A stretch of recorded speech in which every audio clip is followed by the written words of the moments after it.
আইপিএলে নেই, বিগ ব্যাশের দরজা বন্ধ। সাকিব এখন খেলবেন কোথায়? আইপিএলে দল পাননি, এমনকি তাকে নিলামেও তোলা হয়নি। মানে কোনো ফ্র্যাঞ্চাইজির তার প্রতি কোনো আগ্রহই ছিল না। অবশ্য এটা মোটেই অবাক করার মতো ঘটনা ছিল না, কারণ আইপিএল নিলাম নিষ্ঠুর এক জায়গা।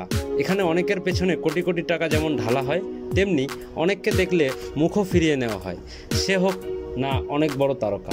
ডেভিড ওয়ার্নারের কথাই ধরুন, আইপিএল ইতিহাসে 5 জন সেরা ক্রিকেটারের নাম বললে এর মধ্যে তিনি থাকবেন। এই টুর্নামেন্টে সর্বোচ্চ 62টি 50 তার। অধিনায়ক হিসেবে সানরাইজার্স হায়দ্রাবাদকে চ্যাম্পিয়ন করেছেন। রান আছে 6500-এর বেশি। তবে এত কিছু আইপিএলে তার দল না পাওয়ার জন্য যথেষ্ট হয়নি। সাকিবও তাই পড়ন্ত বেলায় দল পাবেন না, এটাই স্বাভাবিক। তবে সাকিব আর ওয়ার্নারের পরিস্থিতি এখন নয়।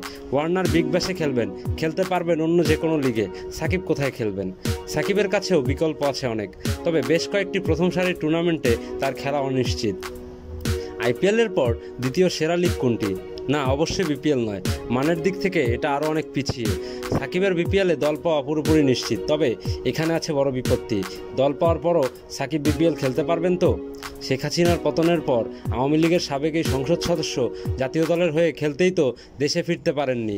নানা ঘটনার পর দেশের উদ্দেশ্যে রওনা দিয়েও মাঝপথে আবার ফিরে যেতে হয়েছে। এমন পরিস্থিতিতে সাকিব কিভাবে আগামী বিপিএল খেলবেন? দক্ষিণ আফ্রিকার এসএ টি-20 লিগ, সংযুক্ত আরব আমিরাতের ইন্টারন্যাশনাল টি-20, অস্ট্রেলিয়ার বিগ ব্যাশ, এসব টুর্নামেন্ট হবে বিপিএলের কাছাকাছি সময়ে। নিউজিল্যান্ডের সুপার স্ম্যাশও একই সময়ে হওয়ার কথা।